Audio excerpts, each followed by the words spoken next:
Some people think they've got 20 minutes to write the brief and it's done. The best briefs that I use to teach are clearly, writerly documents. They've been sweated over. Hey, what's up, branding experts? Arek here at Ebaqdesign, and welcome to On Branding Podcast. And my guest today is Howard Ibach. And Howard has been teaching creative brief writing workshops for more than 17 years. And Howard has read over thousands of briefs for hundreds of companies, including major brands like Lexus, Jaguar, Honda, Wells Fargo, US Bank, British Airways, just to name a few. So Howard is also on the faculty of the largest advertising organization in the world, which is ANA, Association of National Advertisers. And he's also the author of 2 best-selling books about creative briefs: How to Write an Inspired Creative Brief and How to Write a Single-Minded Proposition. Hello, Howard. Thanks for joining us today. Arek, it's a great pleasure. Thank you for having me. I look forward to our conversation. Thank you so much. So basically, you are an expert when it comes to writing creative briefs, right? And, as creatives, I'm sure this is super valuable for my audience because, that's where everything starts, right? With the right creative brief. And I know from my own experience that it is not really easy because we have so much information and we don't want to miss out on anything. But as you argue, you teach us like how to distill this information, how to write, what are some of the best practices and so on. So can we start with something simple? Why do we need a good creative brief and how does it work? How does it inspire us to create better work? Well, a great place to start, Arek. I get that question, often, and my podcast co-host, Henry Gomez, and I have actually talked about that. Why do we need a brief? Do we need a brief? Yeah. I think the answer is pretty simple.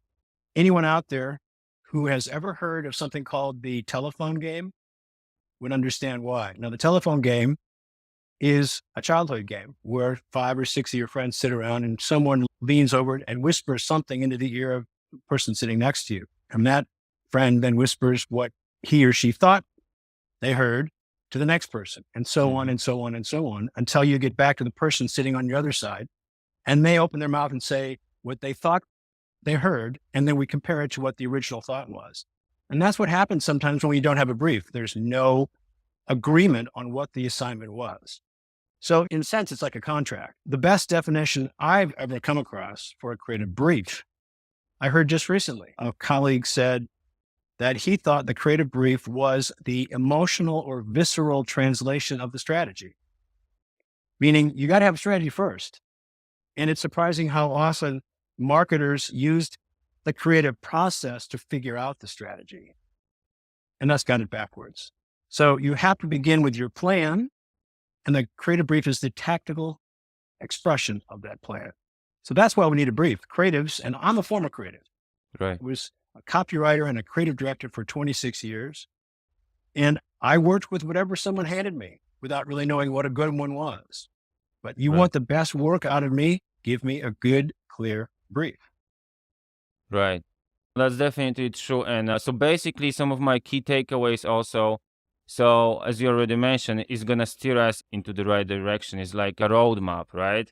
Or you use this analogy. Good creative brief provides a focused roadmap that keeps the creative train on the track all the way to the destination, right? So there is certain science to writing a good creative brief, right? And you talk about that. But before we actually dive into, what are some of the best practices, let's start with the mistakes because, as you already mentioned, you worked with all kind of briefs and you read all kind of briefs and what are some of the most mistakes that, people make when writing creative briefs? I think the biggest mistake that people make, and this is especially true with in-house ad agencies that do not have account planners or strategists, because that's the category of a position within an agency that's been trained to write briefs.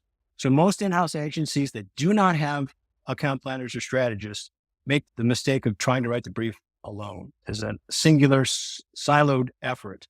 And I ask the question when I do my training, well, who here collaborates? And many people raise their hand and say, oh, yes, I collaborate. I collaborate with my colleagues. And I say, well, could you define what you mean by collaboration? And their explanation is, well, I write a draft and then I send it out for comments to my colleagues. And I say, that's not collaboration. That's an exercise in masochism, because what happens is you send the document out, and I'm sure at least one of the people who looks at it is your boss. And then it becomes an exercise in pleasing the boss. The audience for the creative brief is the creative department. But when you write the document by yourself and you send it out for feedback, and your boss is one of the people who reads that document, you're writing the document for the boss, not for the creative department. Mm-hmm. And you go through a process of dealing with multiple people contributing their thoughts to your draft by they write things on the margins, or they'll send you an email. And then your job, because you wrote it by yourself, is to try to figure out, well, which of these comments mean the most, which ones carry the most weight, which ones should I listen to, which ones can I ignore? Mm-hmm. That's why I call it an exercise in masochism. Whereas if you collaborate with a colleague, a fellow marketer, a fellow creative, you put two heads together and your document is going to be more inclusive. This is how the creatives work. Back in the 40s and 50s, a guy like Bill Bernbach invented something that didn't exist at the time. It's called the creative team. But an art director and a copywriter together, and they partnered. We must do the same thing when we're writing a creative brief, because most agencies don't have planners. You must collaborate with someone. This way, you're not writing a document in isolation. So that's the first mistake. The second mistake, I think, is they believe I have to include as much information as possible in this document. And that's the exact opposite. There's an old line from Mark Twain who said, I apologize for writing such a long letter. If I had more time, I would have made it shorter. The best creative briefs are brief, a page, maybe a page and a half. But we're afraid that we're not going to give the creatives everything they need. So marketers tend to pile on. Right. And they just don't have a sense of understanding of what is it that I need to include and what can I not include. And this is another example of failure to collaborate. If you loop in a creative and say, do you need this information? Creative will tell you whether she does or doesn't. So the two big mistakes are writing alone and trying to include too much information, because the creative brief is actually an example of strategic reduction.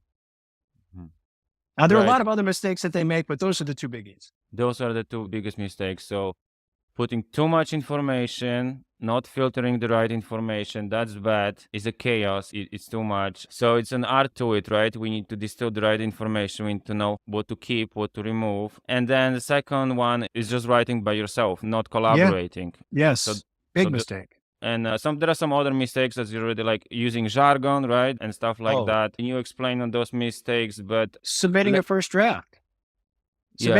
Some people think they've got 20 minutes to write the brief and it's done. The best briefs that I use to teach are clearly writerly documents. They've been sweated over.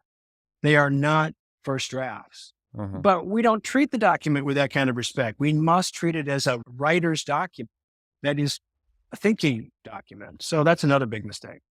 Right, because as you say in your books and in your teachings that, brief needs to be tight. A tight brief translates into better work and fewer rounds of revisions, right? Yeah. I'm talking about creative work. Okay, so we've covered that. And then you also talk about like the cornerstone of every good brief is a single-minded proposition. So can we talk about that? How to write this single-minded proposition? Articulate that brand promise. Yeah. How much time we got, Arek? I'm kidding. You can talk a lot. I know. So let's just... the joke is that it took me 99 pages to write a book about one sentence, because that's really what it comes down to. And in a lot of cases, the single-minded proposition is not even a full sentence. It can be a phrase, a couple of words. Yeah. And to be clear, let's make sure that our audience understands there are lots of ways to describe this. I think the most common is the single-minded proposition. Others call it the single most persuasive idea. The one key thing, the unique selling proposition, whatever term you use to describe it. I think the biggest problem that most people who write briefs face is they put way too much pressure on themselves to write this line. And, in doing my own podcast with my buddy Henry, who is a strategist and writes creative briefs for a living, unlike me, who teaches, he says, I try to write an inspirational line every time I sit down to write a brief. But if I can't write something truly inspirational, I want it to be clear. That's my minimum standard. Make sure the line is clear, because creatives can work with something that's clear. The goal, I think, is to write something kind of like a headline, something really headlining, clever. But, a lot of people are not writers who write creative briefs, and that can be intimidating. So the idea is, and I have one, I think, very powerful visual example that will help people understand what a good single-minded proposition is. And I call it the Times Square analogy. Imagine that you're standing in Times Square in the heart of New York at 11 o'clock at night on a Saturday night. It's going to be packed with people. The shows have just let out. Well, imagine you're standing on one side of Times Square and someone representing your target audience is standing on the other side of Times Square. You can't call them on a phone. You can't text them. You can't use a microphone, right?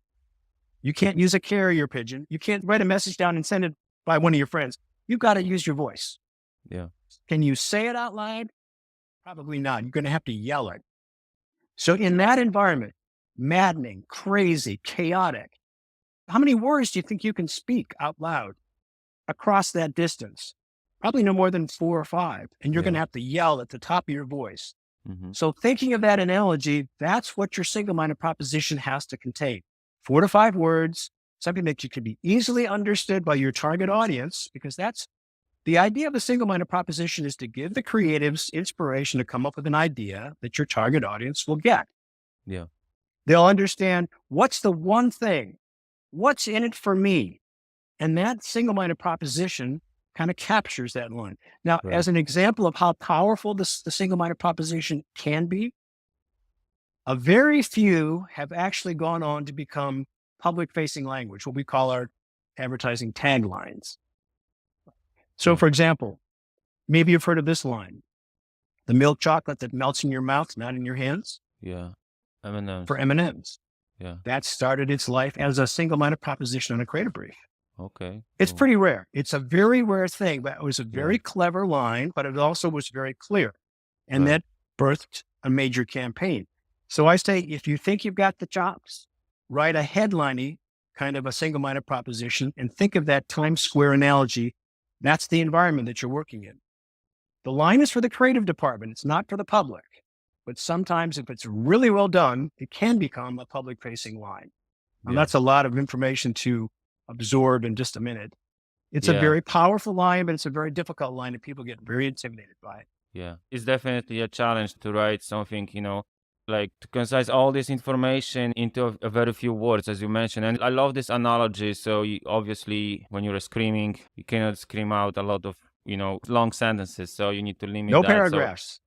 No paragraphs. And it's a great example, by the way, M&Ms.